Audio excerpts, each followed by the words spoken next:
Oh, God damn it. And I cut that out. Hello everybody and welcome back to another new video on the channel. Today we're talking about the next episode for Boruto, which is Boruto episode 84. And not surprisingly, the episode kind of just already explains everything that we already kind of figured out, like, over the course of, like, the last, like, episode or two. And, it tells us a couple more, and it makes us question a couple more stuff as well, like regarding the Akuta, like Sakie and the others. But it doesn't really like tell us other than we already knew or figured out. We learned a little bit more about Lord Ku, I guess, in the sense of why he's kind of ridiculous, like how I titled in my previous video, which there will probably be an annotation at the end of the video when we end it off. That you can click on, and maybe I'll do a card, I don't know, but but Lord Ku is kind of ridiculous. He knows particle release. He has a jutsu of like some sort of levitation ability that only Kages were really only supposed to know, and that's because Onoki actually explains in the episode that Lord Ku was actually created through the cells of Onoki, and that's why Ku had referred to Onoki as his father, because he was created through Onoki. And whatever type of way that he was created, either through other means of process, but he was artificially created through like a lab, sort of how Mitsuki was. But I guess he's not like completely like perfect in some sort of way, like how Mitsuki is, because Mitsuki and Ku are made by two entirely different means, but are similar enough as is anyways. But why does Mitsuki look like every other like Akuta that's been, you know, humanoid, like Sakie, but Lord Ku looks the most human? I don't know. It's really weird. I don't really know the explanation for that, but it just makes you question more, because I talked about this in the previous video, if I remember correctly, and you know, this all just seems really like a fucking drag. Like, I'm gonna be honest. Like, I understand Onokis plan, right? Because in the episode where Boruto and Onoki are in the Sanzu plains, right? And they can't get out unless unless Boruto finds this heart stone that will allow him to leave, because this used to be training grounds for the previous generation of shinobi.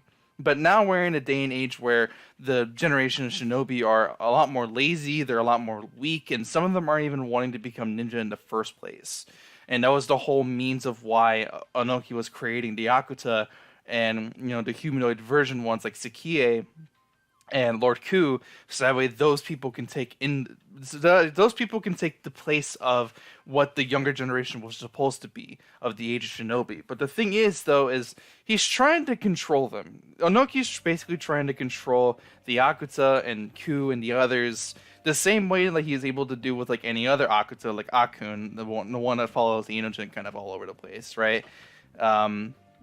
And, you know, that's not really, like, how Orochimaru is doing it, because, you know, Onoki knows, like, how Orochimaru did it. He knows, you know, he knows that Orochimaru is creating life, but the differences between Orochimaru and Onoki is Onoki's still trying to control them. He has them give free emotion and free will to be able to do whatever they want, but he's still controlling them in the sense of he's giving them orders to do something that they may not already want to do.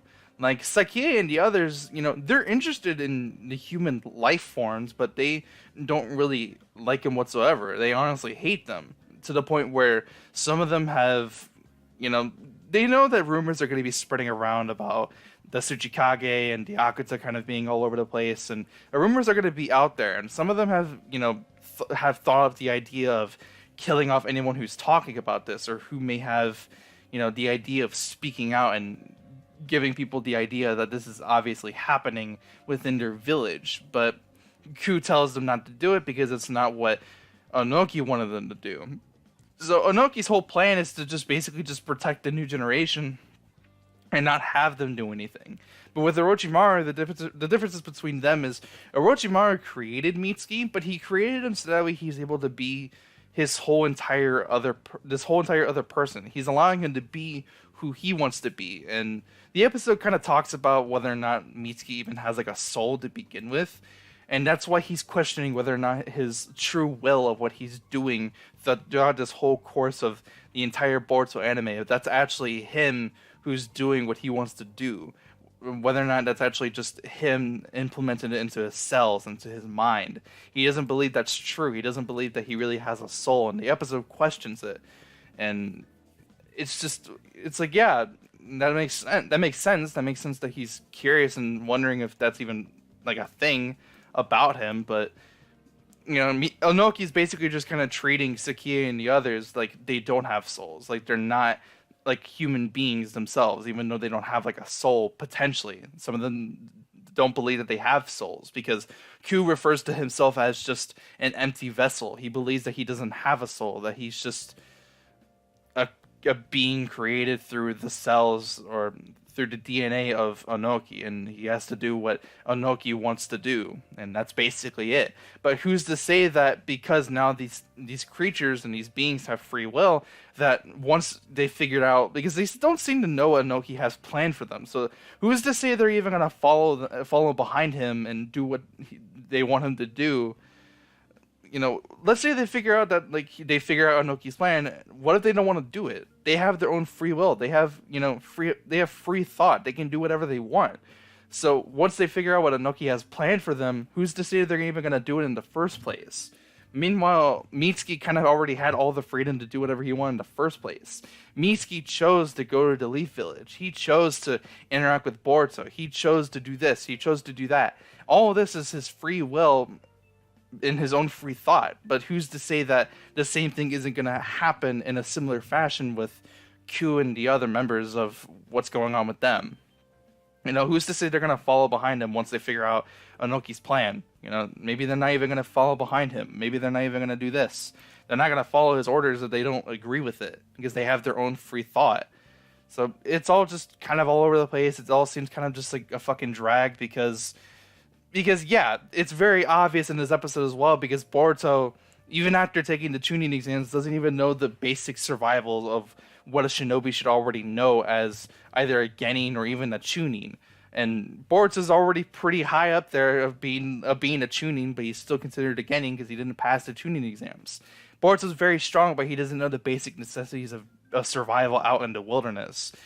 He basically kind of just gave up in the middle of the episode, and he thought he was honestly going to just die, and he wasn't going to survive. He wasn't going to get out of the Sanzu Plains, and Onoki had to be the one to forgive, give him thanks, because Boruto saved him from a pillar that was about to fall on him. But the differences between Onoki being a Kage and Naruto being a Kage, and why people like Naruto better than Onoki, is because Naruto, regardless of the person, if it was in the same situation, whether or not the person was good or bad, he would have tried to help them regardless, and he did that all the time back in Part 1 and even in Shippuden. Especially in Shippuden, most of the time with people like Obito. Obito was completely evil, and he followed behind Madara Uchiha, the most evil motherfucker in all of the whole entire Naruto-verse, and still he tried to help him. He tried to see the goodness in him, and he still tried to help him in any form he can.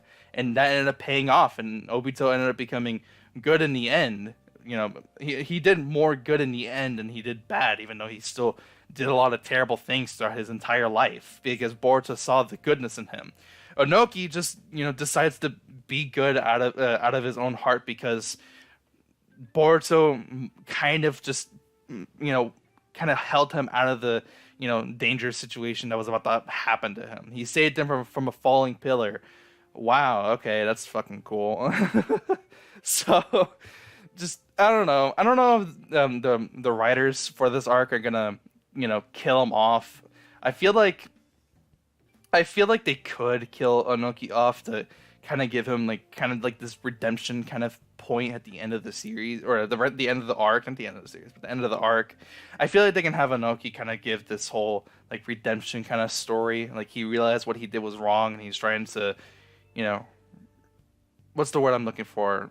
Kind of repent his sins and kind of, try to do the right thing in the end. Whether or not he's gonna die from Ku, whether or not he's gonna die because Boruto or Naruto. I actually watched a review before recording that said that whatever, it's whatever, whatever happens. I'm very curious to see what's gonna happen, and just I don't know. I'm not saying the episode was bad, but I feel like there was a lot going on with Onoki and just what his like not mythology, but like his whole thought process is and how stupid it honestly fucking is. But regardless, that's pretty much the end of the episode. The end of the episode kind of just ends with a couple of the others. Sakie's like kind of like group. They're kind of like they're still unstable, so they're kind of falling apart, and they're gonna go back into tanks and kind of get back like they're gonna be more stabilized, not completely to where they're like Mitsuki, but they're gonna be more stabilized to where they're not gonna like disappear anytime soon. But whatever.